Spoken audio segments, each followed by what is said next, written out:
Spring break is just around the corner, and the New York Red Bulls Soccer Club has an opportunity for kids in the area from April 14th to April 18th.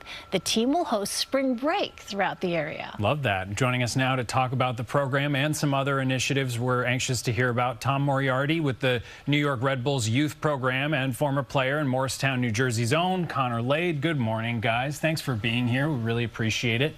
So, Tom, let's start with you.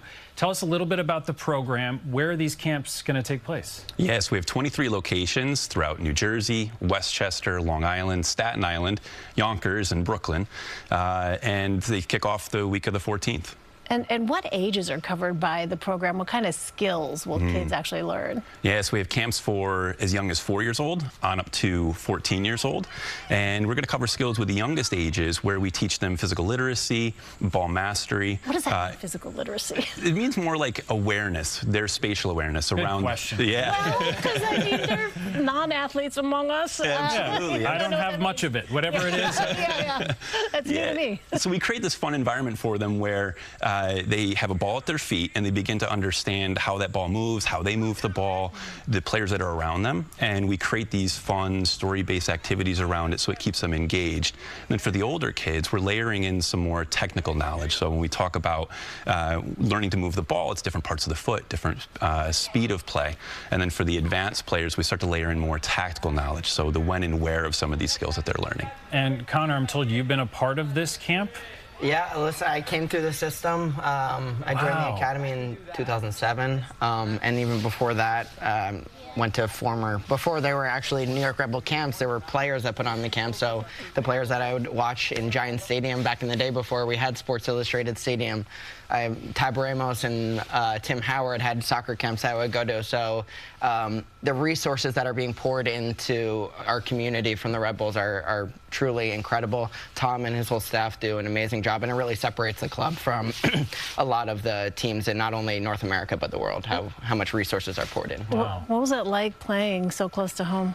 It's the best. Honestly, I can't even describe it. It's, you know, you get a chance to represent your hometown team for all the guys that you played with in the academy. Listen, the U18 team, I was able to play with a couple of my teammates at the professional level, but all those players that dreamed of being on the field at Sports Illustrated Stadium, you get to represent them, you get to represent your community, your family and friends who are there. It's truly special being a homegrown player, and yeah, it means a little bit more to you.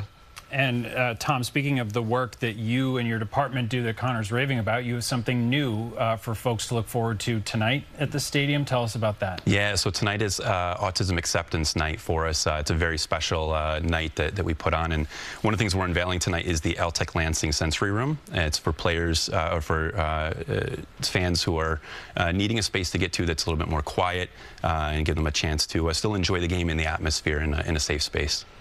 Wow. And Connor, you have a special event happening at the stadium that's very dear to the team. Tell us about it. Why does it mean so much to the Red Bulls? Obviously, Autism Acceptance Night is very near and dear to the club. We've got a very special relationship with Julia de Grand Prix, daughter of Mark de Grand Prix, our president and general manager. She's a wonderful girl who, I mean, I've seen her grow up. She was so close with the team while I was playing there, and she just means so much to the team, and the steps that the club has taken to make the environment, not only every single game, for them to have a place where is, you know, sensory, I guess, specific to them, where they can have a more toned down atmosphere. It's truly special, and it really sets apart Sports Illustrated Stadium from a lot of arenas and stadiums in the area.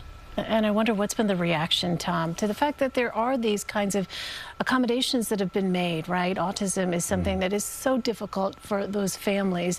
But here you have a situation where it is truly a welcome place for them and their families. Yeah, it is. You know, there's sports programs specific for youth athletes in any ability. And I think by doing this, by creating this atmosphere and this environment that welcomes them in, we shifted away from autism awareness to being autism acceptance, right?